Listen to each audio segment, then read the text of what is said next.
Bienvenue à tous sur Verset Hebdo, j'espère que vous allez bien.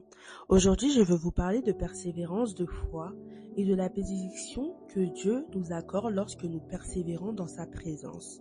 Même lorsque les défis deviennent insurmontables, il est parfois facile de lâcher prise quand la situation atteint son apogée de difficulté.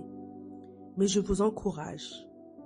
C'est justement à ce moment-là que nous devons redoubler de force, de courage et de rester ferme dans la... Quand l'ennemi redouble de force, quand les difficultés semblent nous accabler de toutes parts, c'est souvent là que nous nous sentons tentés de lâcher prise. Mais c'est précisément dans ces moments que nous devons redoubler de courage. Ne fuyons pas la présence de Dieu, car c'est là que nous trouvons la force et la victoire. Pensez à l'histoire de Jacob.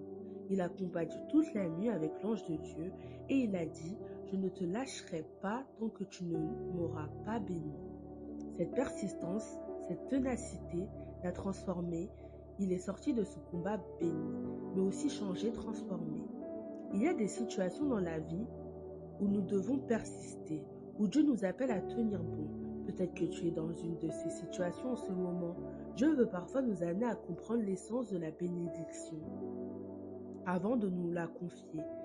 Il sait que si nous recevons quelque chose trop tôt, sans avoir grandi ou mûri, nous risquerons de ne pas savoir l'apprécier ou la garder. La bénédiction que tu attends peut ne pas être là maintenant, mais cela ne veut pas dire qu'elle n'arrivera pas. Parfois, Dieu sait que nous ne sommes pas encore prêts pour recevoir ce qu'il a prévu pour nous. La Bible dit que chaque chose arrive en son temps. Ce n'est pas une question de nos compétences, de notre intelligence ou de notre capacité humaine. C'est la main de Dieu qui prépare toute chose en son temps parfait. Peut-être que tu traverses un moment difficile aujourd'hui. Peut-être que tu pries pour quelque chose qui n'est pas encore là. Mais je veux te rappeler ceci. Dieu est Jéhovah Jireh, le Dieu qui pourvoit. Il sait ce dont tu as besoin. Il connaît les besoins de ta famille, de ta maison, de ta vie. Sa bénédiction est illimitée et il n'a jamais échoué. Allonge ta main vers Dieu et demande-lui de pourvoir. Que ce soit pour ton frère, ta sœur ou pour toi-même. Dieu n'est jamais limité dans sa capacité à bénir. Je te pose cette question, y a-t-il quelque chose que Dieu ne peut pas faire? Bien sûr que non. Il n'y a rien qu'il ne puisse accomplir. C'est lui qui pourvoit à tous nos besoins.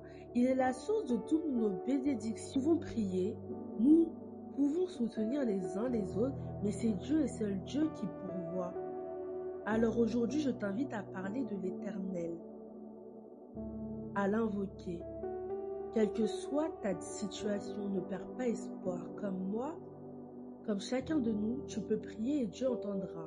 Il est fidèle pour répondre à ceux qui persévèrent dans sa présence. Je veux terminer cet épisode en t'encourageant à persévérer, à ne jamais abandonner ta foi. Si Dieu a mis une bénédiction sur ton chemin, il te l'accordera au bon moment. Fais-lui confiance, même lorsque la route semble longue et difficile. Que ta prière soit celle de Jacob. Je ne te lâcherai pas tant que tu m'auras pas béni. Et rappelle-toi, Dieu est Jéhovah Jireh, il pourvoira à tous tes besoins. Je prie que Dieu te donne la force de tenir bon et que tu puisses bientôt témoigner de sa fidélité et de ses bénédictions dans ta vie. Amen et à bientôt sur Verset Hebdo.